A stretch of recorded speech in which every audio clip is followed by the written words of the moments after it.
suspects because the blue light worked. The students had their heads about them, and 7 different types of law enforcement agencies were on the scene. Students are safe, community's safe.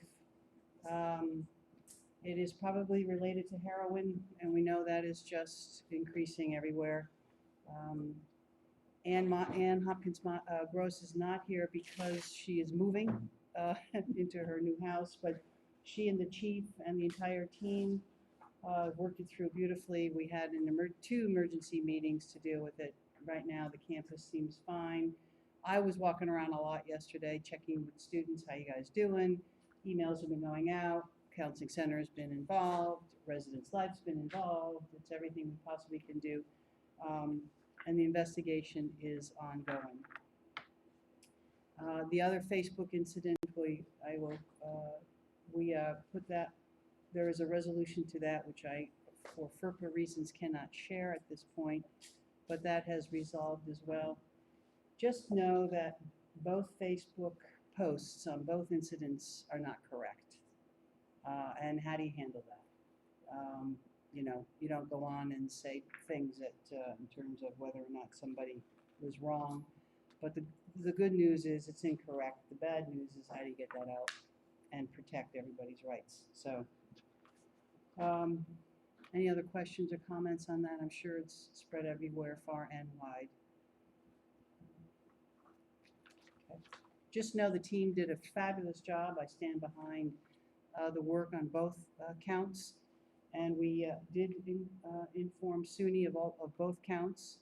And Wendy was on the phone with Penny Plowman yesterday in terms of legal representation. I think I'm a little tired today. I apologize. I'm just realizing my tongue isn't catching up with my brain. We started the semester. We'll look at the enrollments. Lower than, let's look at them now. The enrollments are lower than last year, which were lower than the year before.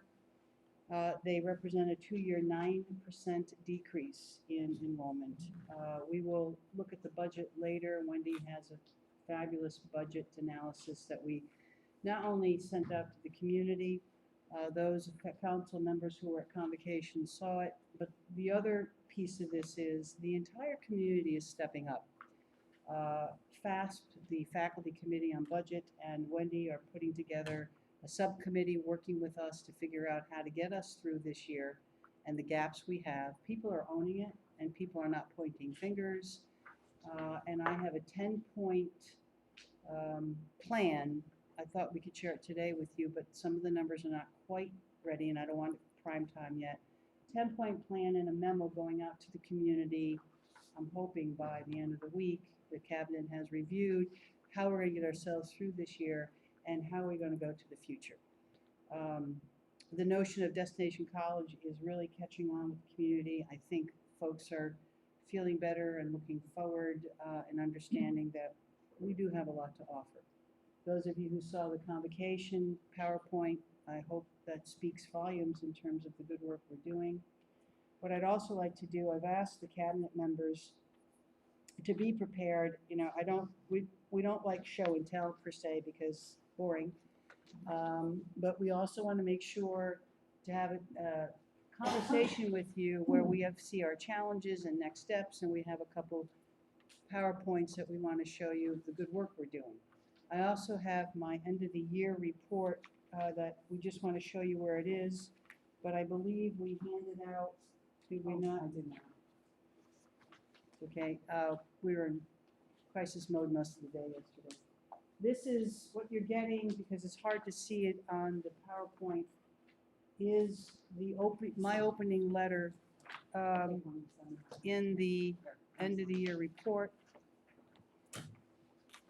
So we went live, if you will. This is what's going to go to the chancellor. So what's coming around, oh, I'm so used to a touch screen.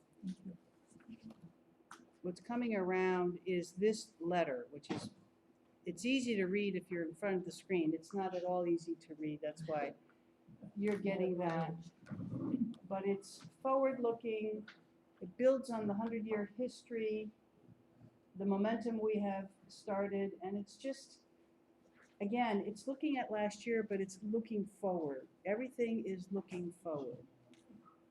So that's what you're getting in your hands, so at least you can see some of my thinking. And then when you scroll down, I'm sorry, Tracy, if you go on the website, you'll see it, but this starts, this is what the Chancellor will be seeing, so this starts it. And what we've done, which I thank Mohammed and Jim Feldman and Jen and Naomi and Kyle, they all worked on this. So the beauty of it is there are 3 buttons.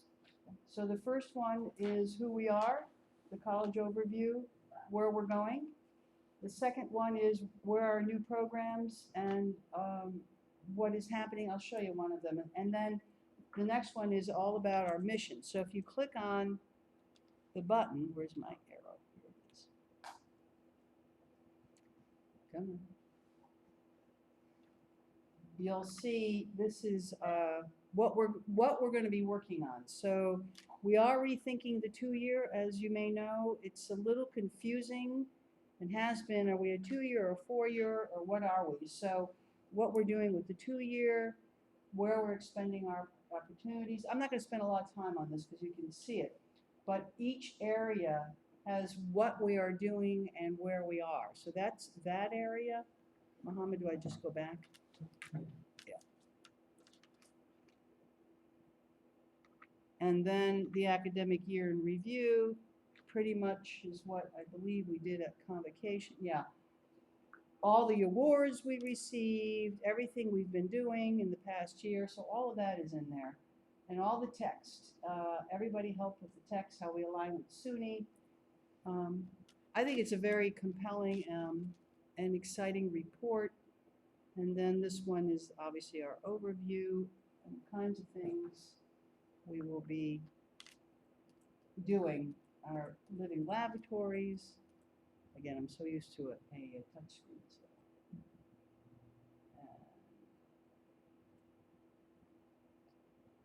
Our real life, our spirit, where we're going globally, where we are inside. So I think you'll enjoy it, but we just wanted you to see it.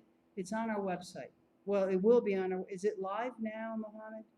It's live, but nobody knows that it's up. It's, oh. So I do want to, again, applaud the team because they worked very hard on this and they're talented folk. Any questions or comments? But that's the way we're going to be doing our reports. Olive has one in the making that's going to look similar. Is yours is going to be a 1-pager or we're going to put it up? We're going to have 2 pages. I couldn't get it down to 1. Okay, okay. So I want to show you that. I would like to now talk a little bit about the budget and where we are. And this is going out to the entire college community after the council sees it. And just so you can see how we're going to start working with our community regarding the budget. So I turn it over to Wendy. Well, as I probably told you before, I love talking about numbers, but not everybody loves hearing about numbers. So if I get into too much detail, stop me and pull me back. One of the things I wanted to do, this is in millions of dollars, because really we're talking about orders of magnitude. I think in these instances, they're important from an accounting standpoint, but I'm a budget person. So what we wanted to do was show the budget in 2 big chunks. Yeah. This does not include the residence halls, they're a separate budget. This does not include the foundation, the auxiliary services. So this is really our operating budget, how we can run a campus.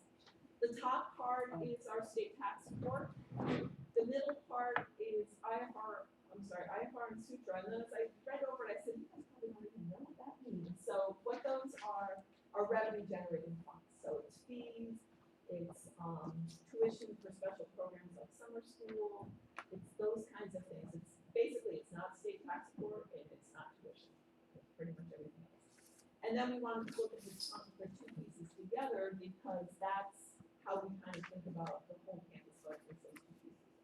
And what you can see on this page is what happened in 15-16, the budget, the actual variance, and where we're going for 16-17.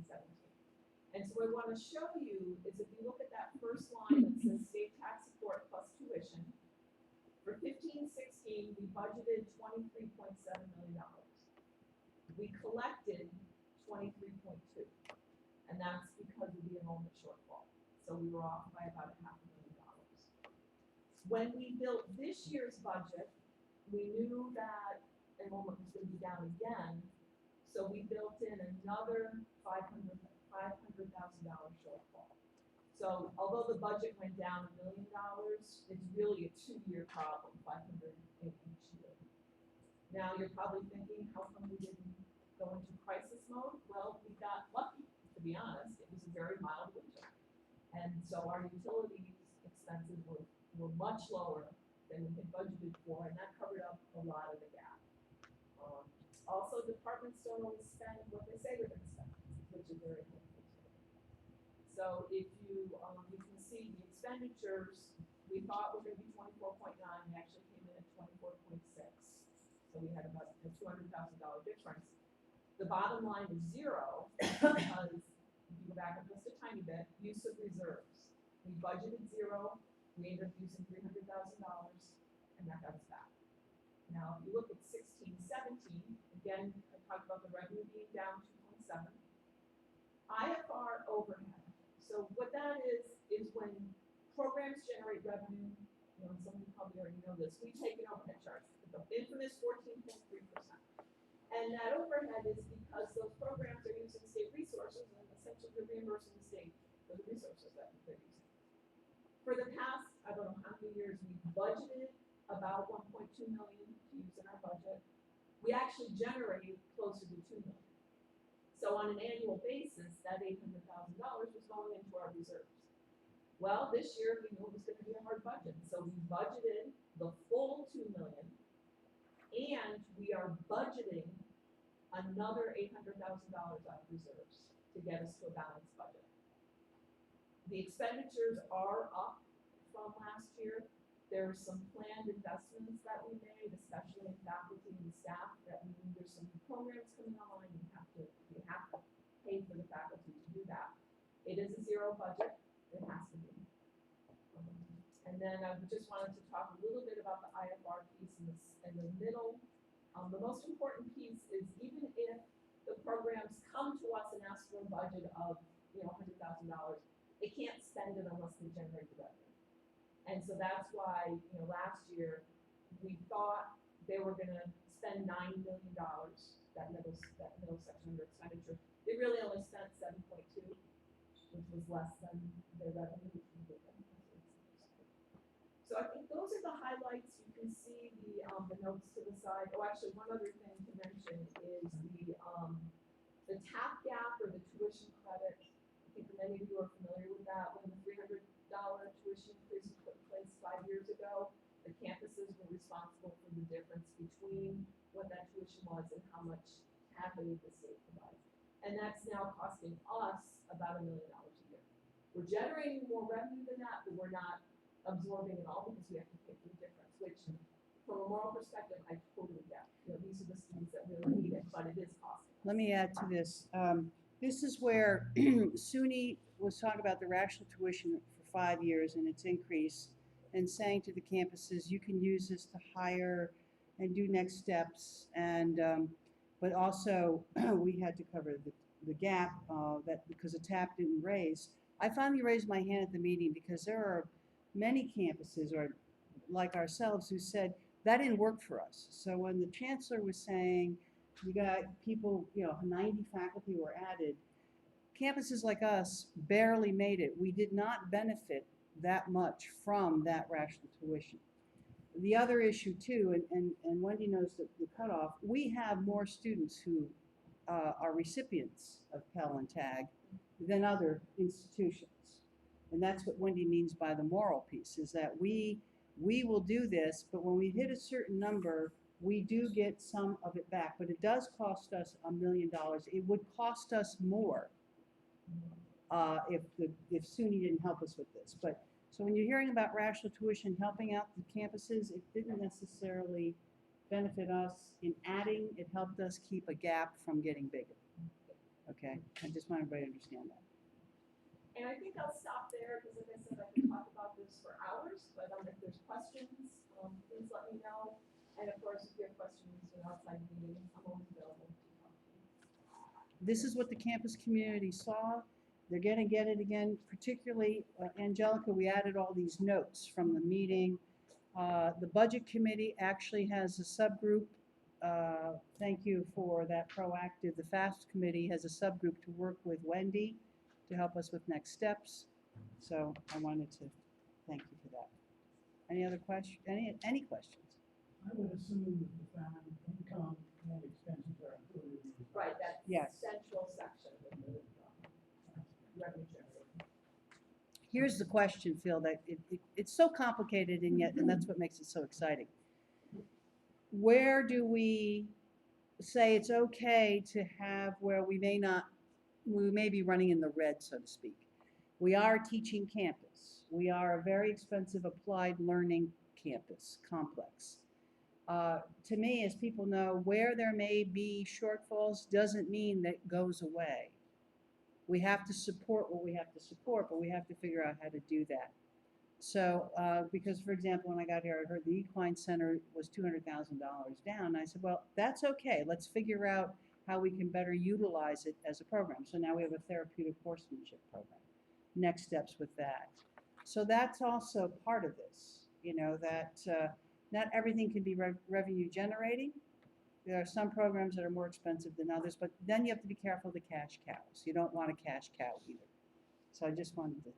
Most every horse family in New York State would like to know how to make some money. Yeah, right, right. But if I could just add a little thing, I think historically, and what Marion says is absolutely true. Historically, all of the ag and techs suffered because many things in our laboratories, really, like the farm, like the equine center, had to be self-sustaining, unlike the organic chemistry lab or the others. They weren't seen as traditional labs, and they were not given any extra support. Very few of them across SUNY got some So maritime. we're looking into that. And as a matter of fact, part of that, Sue, is our hope is with SUNY to announce in October. We hope to be the first to have applied learning as a graduation requirement. So we're having a pretty much a October meeting. So we can at least come out with that announcement. And I am, pardon me, Angelica? Stay on my report. Oh, sorry. Well, you can repeat it, Angelica. It's worth repeating. Well, because if without the faculty, we would be nowhere with that. So yeah. Say it again loudly. This would. When I get to my When you get to your report. Okay. And I'm doing a different kind of advocacy with SUNY, and I've been sharing that with the campus. It's a whole different way of approaching them. So, you know, you want applied learning, this is what it looks like. And because the other issue that's going on is mission creep. We're watching institutions adding agriculture and food systems, and we're saying it's expensive, and why are you, SUNY, allowing this to happen? I'm going to a meeting on Thursday and Friday, where the presidents are going to discuss this, because when I was with the provost, I happened to be on his advisory committee, we said mission creep. And I was saying, you're forcing us in a closed system to fight against each other. Somebody called it the Hunger Games. And, you know, if you don't allow us to at least maybe go to Pennsylvania and other places, or to say to others, you can't build an agriculture program, it's too expensive, because then money will be taken away from us. The other interesting thing that's happening with this, and I hope it's not more than you want to hear, but it's fascinating, and I think it gives you a bigger picture of what we're up against. Places like Binghamton and Buffalo are dipping into student populations that would normally come to Cobleskill and others. They are now asking SUNY for remedial money because they got to go into the remedial education. Instead of SUNY saying send them to the colleges that are doing it well, we now may have siphoned off money that could come to us for applied learning that now we're going to go to the research ones because, oh, all of a sudden They want to be able to keep these students and teach them. So the whole thing is upside down, inside out. But even with all of that, we are still going to be the shining light, and we are not scared. We are not wringing our hands. We have the formula, and that's the message. Questions? Thank you. The waiver for use of facilities policy, we just want to update the council because I think there's been some confusion out there. And the policy we're working on it, that's why we didn't bring it to you yet, but we do have a fee structure for those who would like to rent our place. What has become crystal clear is folks, good, bad, or indifferent, well-intentioned, have been using ways of trying to get this facility for free. We're a state entity, we get it. Obviously, you would think taxpayers would say, well, we pay your taxes, but we are entrusted to use this facility appropriately as per our mission. We do give the facility space free to not-for-profit agencies with a proviso that it's not a fundraiser. We cannot use state facilities to fundraise. That's just something we can't do.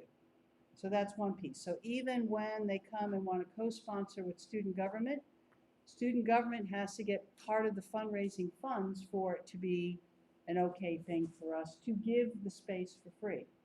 If it's to help somebody else as a co-sponsor, that doesn't work.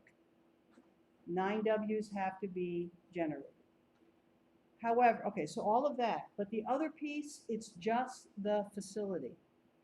If they need extra tables or chairs or extra UPD, that costs the college. We will send that expense on to the entities. This is the rub.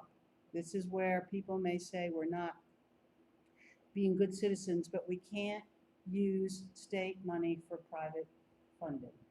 You don't want the headline, state funds support this fundraiser, okay?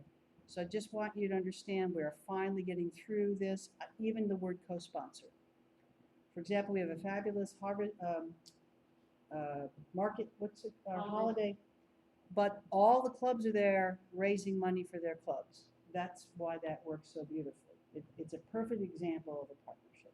That's all I want to say on it, unless the team wants to add anything. We have a fee structure for the use of the buildings, but the message is slowly getting out there, and I don't want folks to think we're not being good neighbors. We're being good stewards of our own resources. You all get it, I can tell. So when you get the call, you know what to say.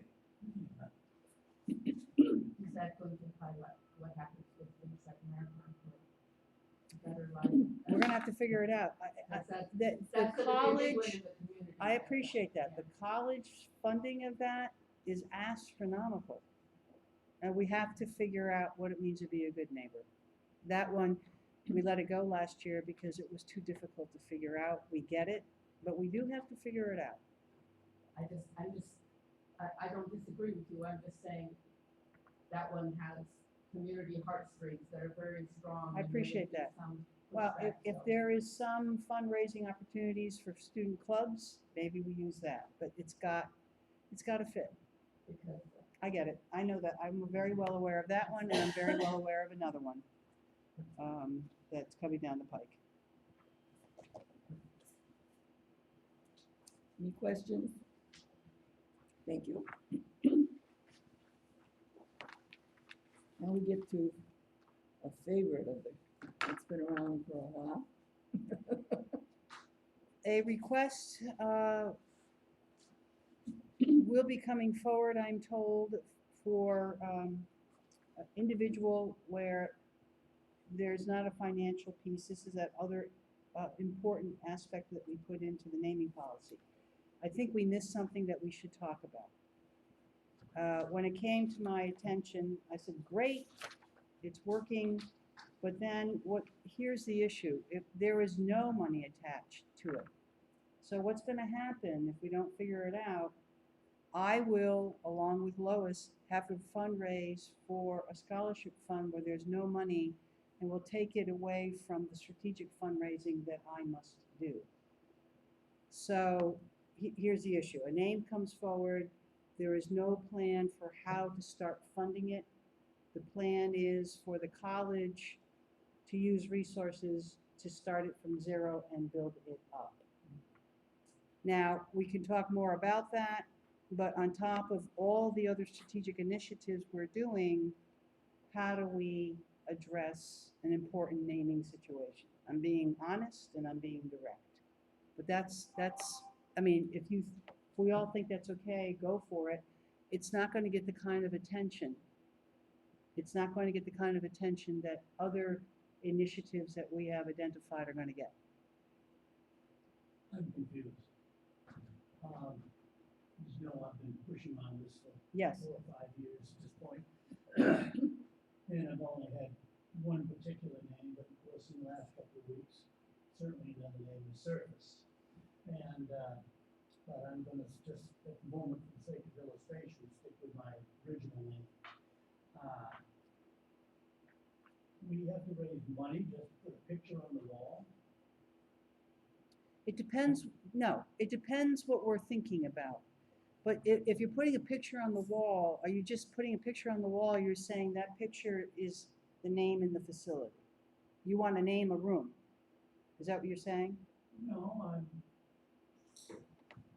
think I was thinking, let's just use this building, because the person I had in mind was very instrumental in getting this building built. So I think the name that I'm suggesting would be just a vice president and strong supporter of Cobleskill from year whatever to year whatever. That's it. Okay, because the request that came was for a scholarship. Well, that's a different issue. Okay. Interesting. Okay. I'm looking for A picture. recognition in a picture on a wall. That's different. Around the That's not column, naming. somewhere we establish a wall of supporters. Right. That's not naming, actually. That's something else. And maybe we should add a proviso to that, Phil. But the one we're talking about, I believe, was to set up a scholarship. Am I correct? Correct. For an individual that has had 54 years of teaching here, another individual, a past foundation member, met with me to request to start fundraising. Yeah.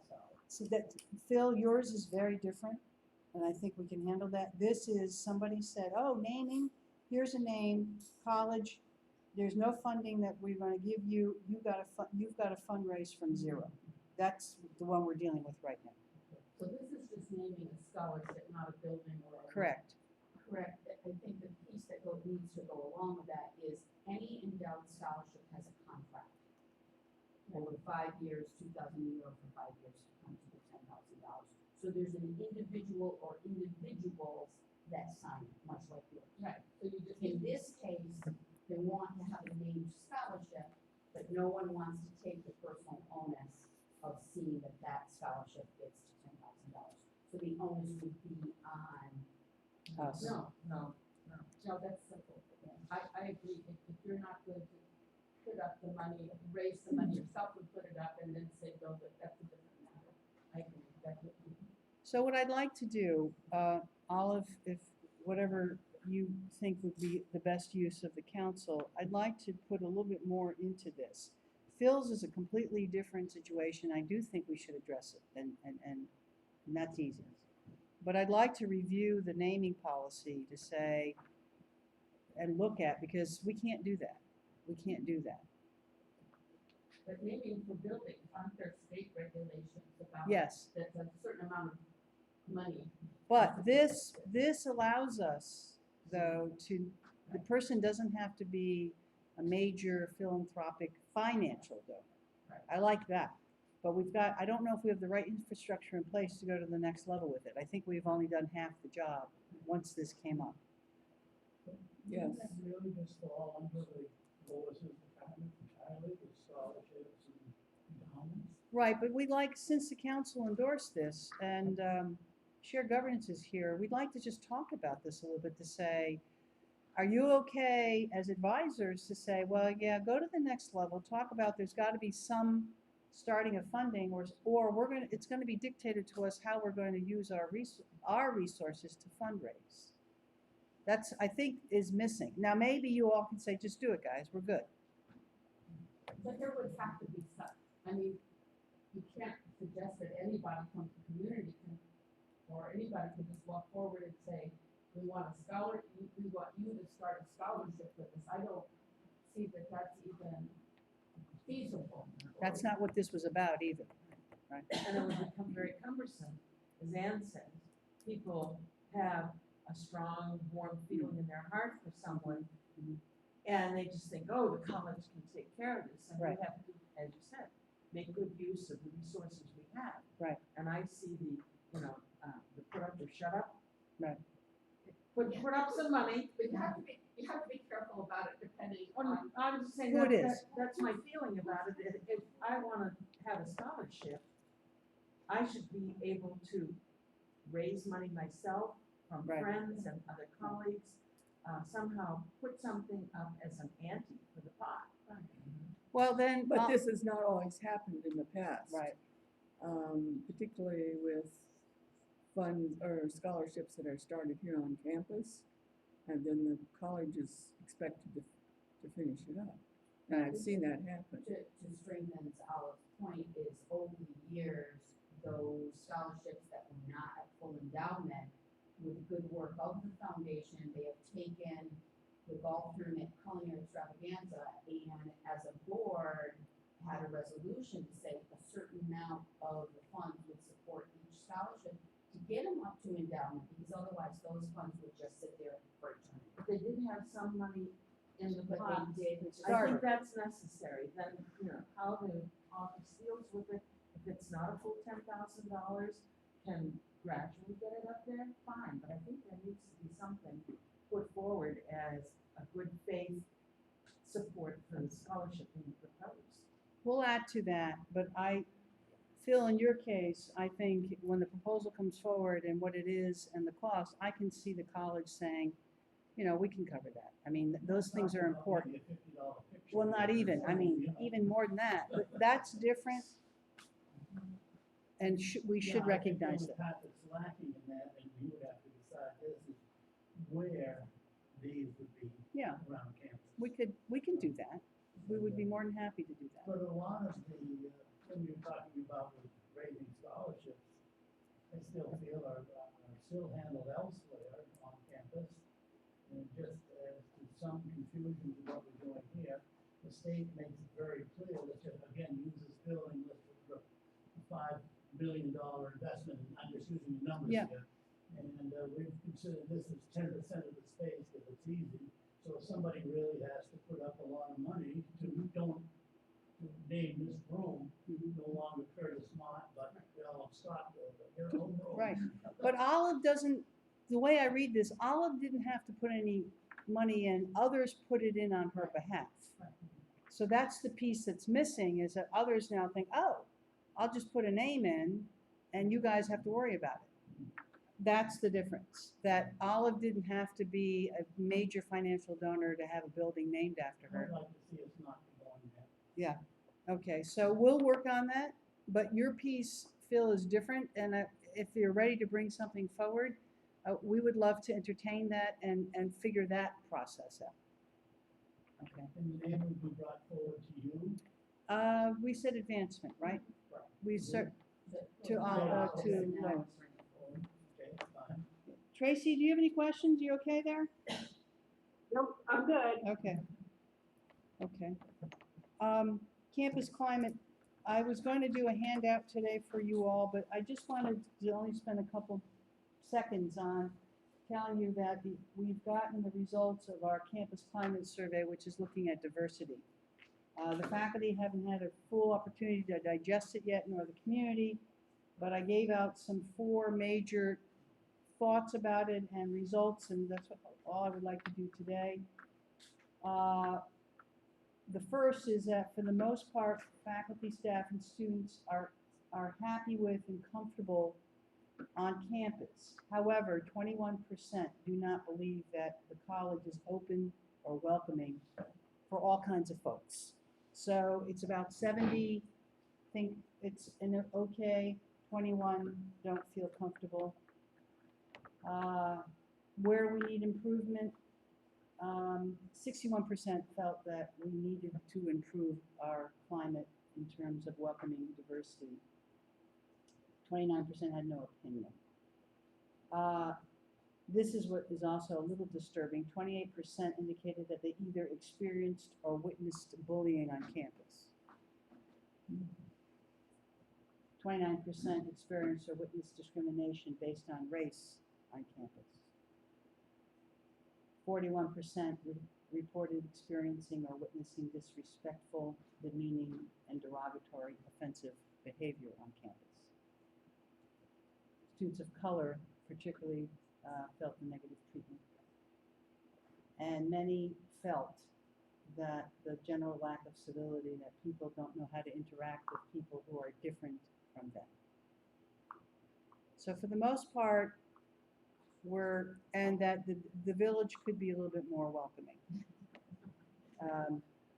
We have a lot of good data and a lot of good responses of what to do next. We're going to be working with the executive committee and the diversity committee to start, and we've got to have a chief diversity officer in place by this time next year. And we have to find the funds to support that position. And I'm sorry, I don't mean to ask you the question, but I'm assuming that the bullying or the lack of welcoming is mostly from other students, not from faculty and no, staff? do not or make that whatnot? assumption. Okay. Nope. Do not make that assumption. Do they do stipulate whether it's from faculty and staff? Okay, Yeah. that's too bad. But the good news is, though, that the students do think the classroom environment is safe. 77% of our students indicated that the classroom environment, when the students are in the class with the faculty, they feel comfortable and safe. We still have about 20% who don't, but that's an extraordinary number in my mind. But there are incidences of incivility on this campus across the board. Yeah. But the other good news is we are so on it, and the message going out to this community is quite strong. I have publicly spoken about incivility, and the campus knows we're going to go to the next level. And because of the good work of HR and Bonnie, we are sending a message loudly and clearly that we will not tolerate certain kinds of behavior. And I'm very impressed with the work of Lynn Berger in particular, who has had her hands full. What we hope to get to, however, is Lynn is hoping that we can be a proactive campus. So she's going to come talk to the cabinet, and I think Angelica, after we get that conversation, what she can share and come to the executive committee of what we can do, next steps. Bonnie, you want to add anything to that? Which might be a good segue into great colleges to work for. Great colleges to work for, data which, you all received as an email copy. We're still waiting for the comments. There's two portions of the survey. There's the free portion, which of course we take advantage of, and then you can purchase all of the data. We opt to just purchase the comments because we think that helps us the most to understand what we're seeing in the data, and we don't have that yet. But I think the real takeaway from looking at data over the last several years is the marked improvement in how our faculty and staff perceive this college. Is there work to do? Absolutely. Is there ways to go? Absolutely. But if you look at the overall positive ratings by our faculty and staff, improving from 46% to 61% since 2011. And in almost every category, we see steady incremental improvement in the perceptions of faculty and staff. So I'm very pleased with the results, and I suspect that one of these years we'll be talking about being recognized by the Chronicle of Higher Education as a great college to work for, because I think categories are really not that far from the rankings that colleges that are recognized receive. Yeah, I looked at them, Bonnie, and I thought, oh my gosh, I thought they would be way, much, much higher, but they're not. When you look, the list came out, so. And how often do we do this? We do it every, Right, once a year, the survey goes out in March, and the results in July. we think this is a great benchmark to check in on how we're doing with our, and this is just a stat. Bonnie, how many people are requested to do the survey? I know it's random. Is it random? It's, all faculty, all full-time faculty do it, or get the survey, all full-time professional staff get it, all full-time administrators get it, and then random sampling of adjuncts and, classified staff get it. We have the option of paying and, surveying everyone, but because of budget concerns, we just go with the free version. We did the, full version 1 year, and we didn't go through that before. Are you limited to 2011 as a initial, can you go back, because we really had a roller coaster ride since about 2003. And it'd be interesting to look at, administrative things that. Right, but 2011 was a key, really. That was the, But it'd be nice to have that I prior agree, no, I piece. agree. And Dr. we'll look, I don't know. I don't know. 2011 is when I got here, so that's why I have this data. I'm not sure where the previous data is, but we'll look around in the charts. And I don't know, I don't even remember, whether we did it at that point, but it would be nice to see. We have to go back, because the stability of the presidency, we have to go back to 2002. 1919? No. Haley was here for 10 years, and that's the last person we had for any length of time. 2002, we had a. Well, 2001, 2002, 2003, that's the 2011. Okay. But it's, She left in. yep, then up and down. That's interesting. And I think, I guess from a personal perspective, shared governance. Yeah. I just like to say, do we know how many were returned on each one of these years? How many surveys went out and how many were returned? Because that makes a difference in the numbers too. Yes. And it's also very hard to move these numbers. I mean, it's not something that 1 year survey is gonna move a whole lot.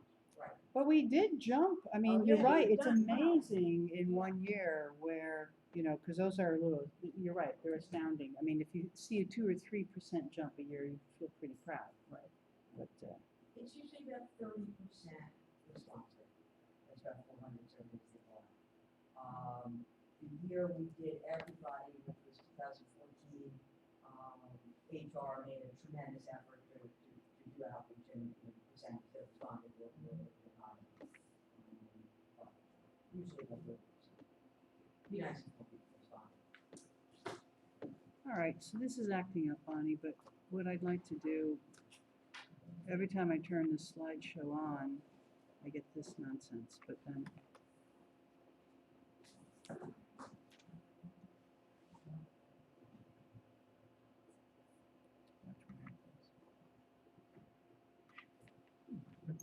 Okay, as long as it's up there, I don't Yeah. care, fine. Okay, I could do this for you. okay, great.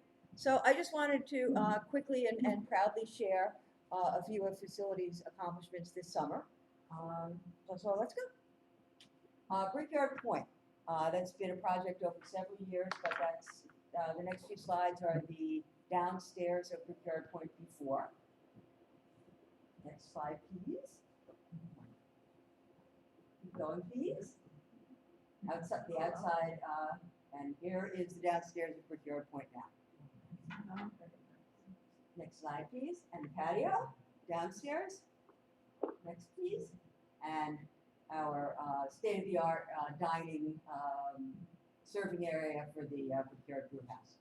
And Brickyard Brew House upstairs was renovated the year before, and also, looks phenomenal. It's gone from really an eyesore to a great facility.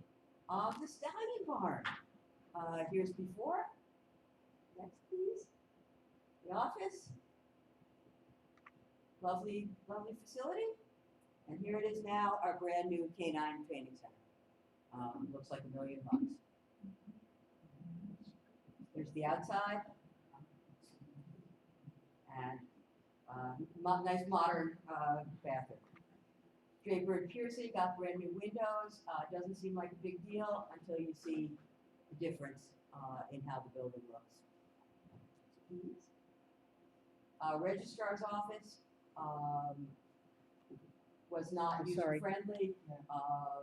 Now is beautiful and modern, and I don't know how many of you remember that gate that went up and down every day. The gate's gone, it's open, it's welcoming to students, there's privacy for students to meet with folks. It's a good improvement. The Wellness Center, here it is before the addition was started. Here we're beginning. And here's the brand new addition to the Wellness Center. It's given them fantastic space, privacy for students. I think we're gonna meet in here, or show the wellness center in one of our meetings. Right, so you'll get to see it in person. It's truly transformative. It's stunning. This doesn't do it justice even. No, It's very calming. There's meditation music. I don't have a before picture, but the Prentice Servery got a facelift and it looks modern and clean and wonderful. Kaz purchased a Gators, so they will be serving pizza from 9 till 2 a.m. and delivering it to the residence halls.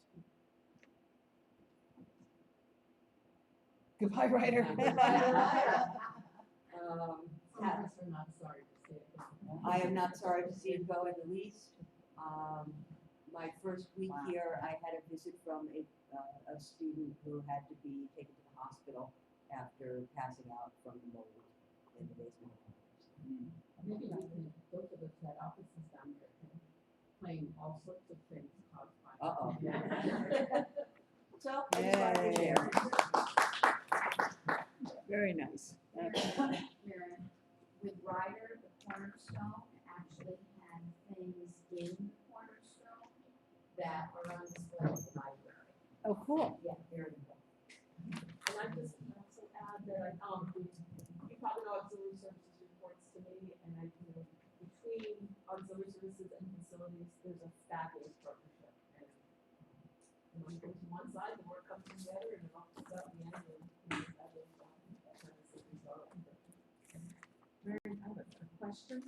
With all of the improvements and accomplishments in creating efficiencies, has the college applied to the Sierra Club for an eco-green designation? I got this on email last night and said, oh, the 100 most green colleges, and I went through and they said, you can see the entire list. And there are a couple of SUNYs. Good And I idea. thought, it's a good idea. We're gonna look. Particularly, I know we saved 1 million kilowatts last year of electricity. And there was another 1 million gallons of water. 1 million gallons of water, and the Seeds Club saved, how many tons of waste and turned into fertilizer? So it was pretty high. One more, please. We are doing amazing things, and biodigester should be constructed by midwinter, to generate quite a bit of electricity as well. And the energy manager who's really doing a fantastic job. So I think the time may be here, yes, to be recognized. And one more announcement, and then I'll close my report. Phil just gave this to me, and it was in the Center for Dairy Excellence Foundation of Pennsylvania at the end of August. One of our own who received a 2-year degree, Kayla, right, Phil? Kayla Gully? Yeah, Kayla Gully has received a $3,000 scholarship to continue her studies, and she's transferring to Virginia Tech in dairy science to do so. But she won a scholarship, and there's a fabulous write-up about how excellent she is, and she's one of ours. So thank you, Phil, for bringing that to our attention. I'll get this. I end my report. Thank you so much. A lot of exciting things going on. as well as some things that you're working on. Mm. Could I ask a question, Kristen? Where do we stand on either the percentage or the number of adjuncts? Well, I So- need to know the one. We aim for like a 70-30 split, so it depends by department, some departments have more than others. But the majority, we actually looked at this pretty recently, the majority of our full-time in those years.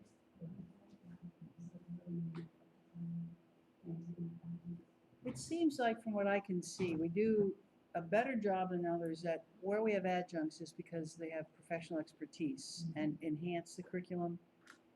I don't see us as an institution relying on the backs of adjuncts to deliver our core programs. That doesn't happen here. I mean, I understand it's certainly a budget-worthy discussion. Extremely. you know, obviously, But I feel very strongly about having full-time.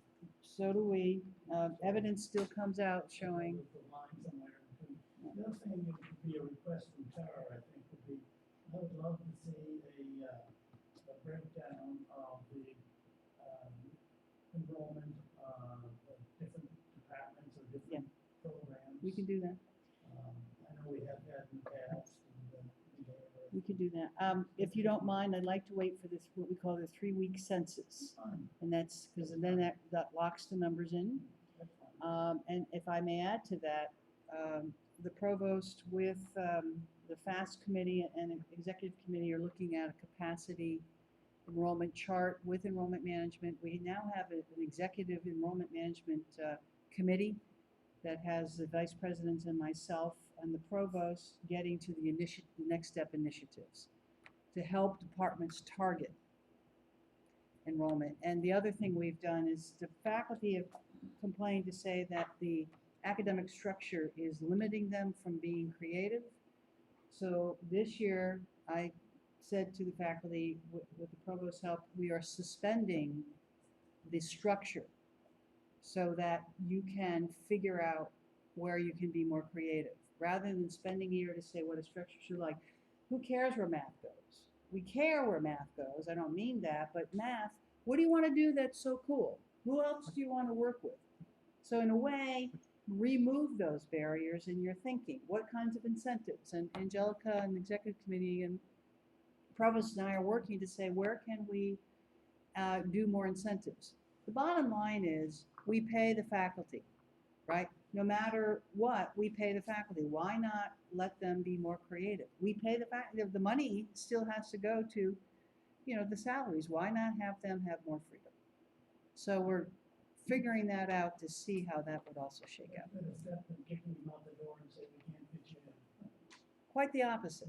Quite the opposite. They're, very creative, committed, talented, intellectual folks. Why would we not let them loose? Can I just add with regard to enrollment, one of the things we're working on is really trying to think a little longer range, and our partnership with P-TECH, so those students will come to us in 2 years on our campus, so they will be completing ag programs or in culinary or in biological technology. So that's 50 students a year. So we're pretty excited about that. And this fall, we're launching our partnership with Cobleskill for the degree pathways program. So it really starts with college and high school. But students will have the opportunity to complete college credits while they're in high school so that they have maybe 1 year left of the associates and 3 years left of the master's program. And also, Sue PathPro, I'm speaking at a conference in September to 40 Chinese institutions. Somehow I became one of the keynoters. I don't know how, but there we are. But you want to say anything else about And with that? PathPro really pairs us as a college of technology, ag and technology, with colleges of technology in China. And actually, I didn't get to tell Mary this, but yesterday we got the word that our final partner, so we have now 4 PathPro partners, was approved in China. And so these are students in IT programs, in our EET program, in business. And so those students, again, they'll start their college education in China. Yeah. Yeah. There you go. We're working on There's the pretty future. small, too. There you go. Bring them in. Good eye, Phil. That's the other part, though, with summer programming, and we really tried to build that up. But we had 2 weeks of STEM camp this summer, we had a week of 3D design camp, and we had a week of ag camp. And so we're bringing in students ranging from 2nd to 10th grade, because that covered in all of those camps. But importantly, I think we have students in middle and high school who are getting leadership opportunities to be these councils as well. So I think that's the more students we can expose to the campus, the more time they spend together, the more comfortable they are. And I'm sorry, there is one more. There's so much going on. Our incubator program, where we're the 11th hotspot in the state, we have 28 clients. 28 clients. One of them that were of interest is using the meat processing center to work with 9 to 10 beef farmers upstate to get their beef to New York City restaurants, for example. 28 clients. So we have the problem of having more than we can handle. So that's good. That's a good problem. It is a fabulous problem. Now I end my report. Thank you, Sue. I apologize. Sue and I talked about her giving that report. All right, we'll move on to Angelica and the faculty governance update. Okay, good morning. We've only met one time in executive meeting, we meet this Thursday. But I'd like to just say that, to reiterate nice and loudly, that we are entertaining a motion at the October faculty meeting, through the curriculum committee to, have the faculty vote on graduation requirement, making applied learning this requirement. And I think there's strong support for that, so, we're going to do that. The issue will be, the curriculum committee will end up having to get batches of courses that have to then be designated applied learning, as we do, whether it's liberal arts or gen ed, et cetera. So there'll be some paperwork involved to designate a course applied learning. You mentioned the FAST group. They submitted the report to Dr. Terenzio, and I saw an email this morning, there's a small group, subgroup working on strategic planning, as there is a small group working on the budget from that particular committee. We did review and discuss one application over the summer for Startup New York, and there was some concern about, it wasn't really spelled out that there should be internship opportunities. So again, the curriculum committee came out quite strongly about, hey, we would like some internship opportunities, particularly for the new senior moment, but the meal laws group, the fermentation. I'm gonna say fertilization. Related. Fermentation group. Related. Sounds like it's great. And again, we're reaffirming committee memberships. That's always a tedious task every year, but there seems to be a great deal of interest in serving on governance committees. So we have to have some elections, people moving around, but that'll be tied up pretty soon. And we placed the call for nominations for both presiding officer and faculty secretary. So at this point, I believe there's an interest from one person who is interested in being governance leader, and I believe 2 people for faculty secretary. But we have a month, so I hope the positions are. Yeah, there's so that a there's an challenge. election rather than. Well, Angelica doesn't know this, but I've revoked her retirement. You better speak to my mother. You're already bought your place in Any questions? I'm sure I'll have more to report at the next meeting. We only just. Met. But for only just meeting, the faculty have also dealt with middle stakes with us. They're rolling up their sleeves with the budget. They're getting excited to get going. They are helping with enrollment management, and we just started. So I just need to applaud the faculty for your support, partnership, willingness to roll up the sleeves with us. So thank you for that. Thank you, Angelica. Okay, student government update, Sarah. Thank you, Sarah. So student government has had 2 meetings. Our second meeting was yesterday. Right now we're really concentrating on recruitment and presence on campus. So as of right now, we only have 1 graduated last year. So we're pushing recruitment really hard. We have some members in the process of becoming full-on members. Yesterday we updated our handbook for the club policies. So we cleaned up the policies, made them a lot more user-friendly, corrected some forms. So hopefully clubs will have a lot easier time being able to push things through and being able to work with us. We're also having a blood drive today, so if anyone wants to donate blood from 11 to 6:30, it'd be awesome. And really, we're just doing a lot of the recruitment. We had ice cream social with some of the cabinet members. The attendance was a little lower than we hoped for, but it was still a really great event. We got to interact with a lot of students and just kind of put our faces out there. And we'll be having commuter lot tabling in September 13th. We're going to give out goodie bags. We're working on designing new shirts, just kind of pushing the SGA brand out there and letting clubs know we're here to help you, letting students know that we can be the voice for you guys. And we're going to have our first club council tonight at 7:30. Wow. We got the pizza with the presidents set up. Yes. Yeah. Any questions of Sarah? This is Sarah's second year here, and she took on the leadership already. And we found out, well, gotta brag about her, and you fill it in, that she won an FFA award for extemporaneous speaking. So she could sit in this position any day. Congratulations on that. You did a great job. Thank you. Tim, do you have any update? Are you on the line?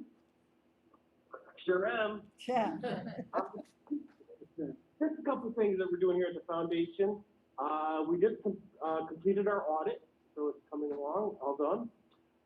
We have 3 new endowments that are in the works right now. And lastly, we'll be starting our culinary extravaganza, which is going to be coming along this fall. So we look forward to seeing everybody. That is it from us. And Tim, we're doing a mini retreat, right? Yes, that's true. Yes, we have a retreat coming along too. Thank you for reminding me. I know the Florida sun's getting to you, isn't it? Yeah. Anyone have questions of Tim? Okay, Tim, we expect you back next time for the meeting, okay? And Yes, Tracy. we will be. Thank you. Sandy, have we heard? I am on the line. Hi, You Sandy. are, How all are right, you? Sandy. I've been having the phone muted, so Yeah. so it's been quiet in my office. Just a few updates from alumni. We had some good alumni participation at the state and county fairs for SUNY Cobleskill, reporting more visitors and traffic than usual. We have a big homecoming, parents and alumni weekend planned for the 23rd and 25th of this month. And the group has taken on to kind of revise the schedule so it's a little more friendly to visitors and participants. And I'm really excited about some of these changes. It will include a parade, an alumni baseball game, and fireworks. And hopefully everyone can somehow get involved in some of those events. The Athletic Hall of Fame dinner is Friday the 23rd. And instead of an alumni awards dinner, we're doing a reception late in the afternoon on Saturday the 24th. So those details are coming, or you may have got notification, but you can always check with the advancement office on that. The alumni directory, a huge publication, I just got mine this week, so that has come out for alumni with a lot of information. It's good for networking, it's good for just catching up with old friends and things, and that just came out. The board is working on a strategic plan right now for the Alumni Association group, and I'll also, if you have time and can go to the website, we have a new alumni section on the website that staff and design staff and Matt and the alumni group put together what our wishes were. We looked at other colleges and other alumni groups and what they had done. So it's really exciting to have a better presence online. I think that's where a lot of people are going to start finding us when they're looking. Thanks. Sandy, when's the parade? It is, I believe it's Saturday, Lois? Yes, Saturday? Saturday, 6 o'clock, And we're going down Main Street, West. West Main, sorry. Right, we're gonna go from the county fairgrounds, Grant Street, West Main, and onto campus. Correct. We're also asking the village, we're filling the, Marion and everything we're doing. By the way, she was at first year orientation student, welcome.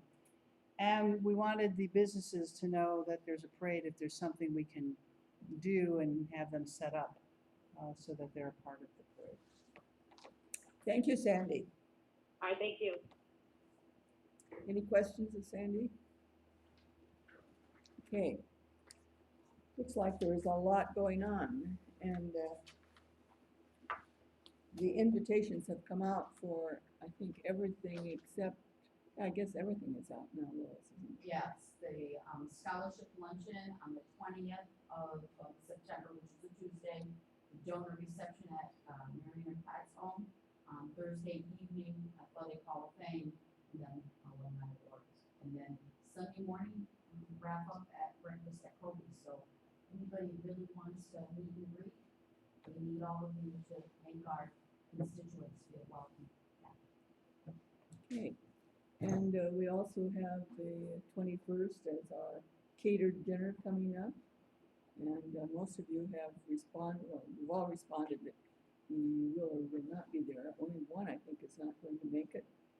And we've been asked to invite a couple of community members, so request has gone out to you, and I'm sure you're all working on that. Please get those names back to me as soon as possible so we have a number. Anything else, Marion? Where is it gonna be done? Champlin? Upper Chapel, 6 o'clock. I think that was on my last memo, maybe. One quick question, would the council members, think it's a good idea just to show that 3-minute clip of what we did this past semester, or is there anything you want to show your guests? I think the 3-minute clip would be very Just nice. that, just to start with that, okay. And that's about it, just to say, okay. All right, chair's report. Actually, I haven't done too much this summer as far as the college is concerned. Met a few times with Marion, and tried to keep you updated as much as possible with things going on. So it's been a busy summer overall. Many things not directly related to the council. But we're all set to go again, and September is going to be a busy month for us. And so I'm sure we'll see a lot of each other for the month of September. You have the meeting dates. There's another attachment. You've had them once, but we did send them out again, and they're listed here in the agenda just for your information. Any questions on the meeting dates, or what you might like to see on some of the open dates? We hope we can tour the farm next month, weather permitting. And then in November, we have nothing scheduled. Maybe that would be a good month to meet over in the Wellness Center. Okay. They're excited to host you. We could also should we do a tour of K9, Bonnie? We've done that once this last year. Okay, that's true, okay. We did that, and Please, please. I know that Gail Wentworth has worked very hard to revitalize the Yes, self-development. good. She'd be thrilled if the village wants to take it on. Thank you. That is a perfect, You've never been there? It's really Yeah. nice. And Thank she you. did some interesting things. thank you. We'll reach out to her, figure out which date's best for her. Thank you. I'll tell her. You did that to her. I set the council on her. She's teaching French to the students, and I'm gonna read to them. okay. Marion, while we're at the Wellness Center, maybe just take a quick trip over to the Brickyard. Yeah. Right there.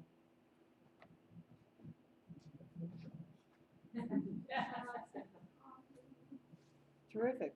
All right, and then we can see, April may be too busy to worry about visiting, but Okay, at least we have 2 more planned, and Yeah. So be sure to look at where we're meeting each time, because it's not always Nat. Okay, the old business, we've already talked about the naming policy. I think that could add one question. Okay, In the handout, we had a proposal for a motion, tabling it, information, what are we going to do with this? are I believe we were gonna add to it a little before we actually, Clarify it, yes. But that doesn't stop yours, Phil. I think yours is a different situation. okay, so. Okay, new business, election of a council vice chair and secretary. Our bylaws say that we can only have the same person for 2 years. Phil has been vice chair for the last 2 years, and Tracy has been the chair for the secretary for the last 2 years. So we need to come up with a new vice chair and a new secretary. So I entertain a motion for vice chair for the next year. We do vote on them each year. I nominate Tracy. Tracy is the vice chair? No, wait. I'm sorry, we can't hear you, Tracy. Bad connection. Breaking up. Bad connection.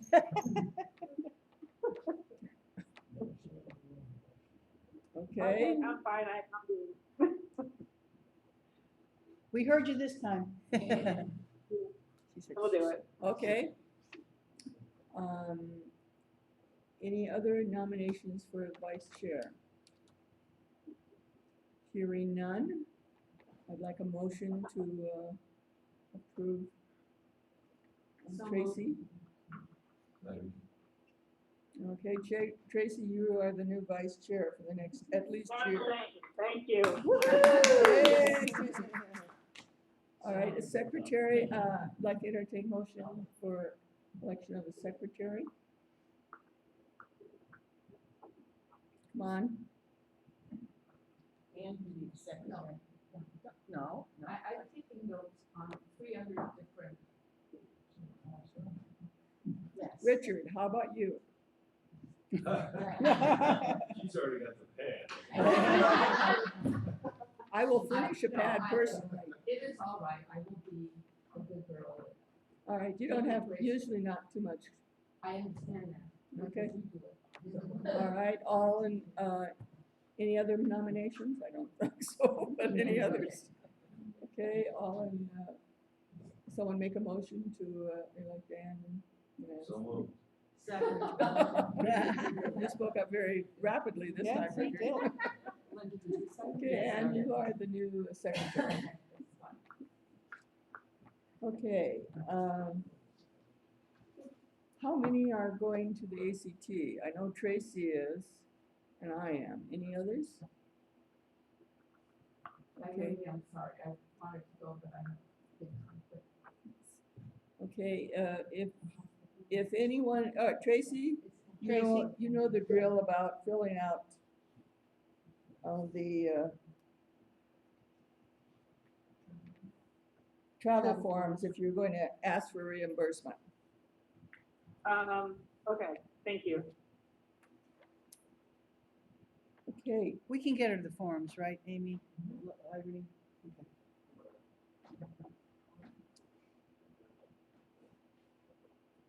and if you don't ask for reimbursement, you don't have to fill them out, is my understanding. Yeah, that's what I did last year. I didn't fill it out. I didn't either. Okay. There's a number of cabinet initiatives, strategic initiatives going on. And I know I've talked to some of you over the summer about them that passed on from Marion. And she was asking that some of the members be serve as liaison to some of the initiatives. And I've talked to all of you that I have listed here, and you've all agreed that you would serve on those. So the advancement office, Susan Reitmeyer and I have agreed to serve on that committee as a liaison from the council. Performance improvement plan, as follow-up of the plan, Barbara DeCoco.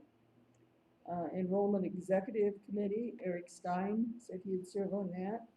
The 2-year, 4-year program initiative, Ann Myers agreed to serve on that. Diversity, Tracy Purcell. Budget, Phil King and Richard Schultes. And the Great Colleges to Work For initiative through HR is Linda Cross and Barbara DeCoco. Again, this is just to be our sounding board and to help us think things through. You know, it's not anything approval or not, but we thought it'd be a good way, my staff, for the council to understand our good work without always having to just report it out, and also to have good folks helping us around the table. That's mainly what it's for. Okay, and that was basically for informational, as we've done over the summer with, as an appointment for the chair. Okay, I believe that ends our meeting. We do need to go into executive session, and I'd like a motion to go into executive session. Yes. Are we planning, or are you planning to have a breakfast this fall? Oh, sure. Oh, Okay. Do we have a list of the advisory councils yet? We're working on that, the different advisory committees. yes, we were hoping to have that, but Sue wanted to make sure all faculty invited. So move on. Second? Second. All in favor? Aye. Opposed, same sign. All right, we'll move into executive session. Remembering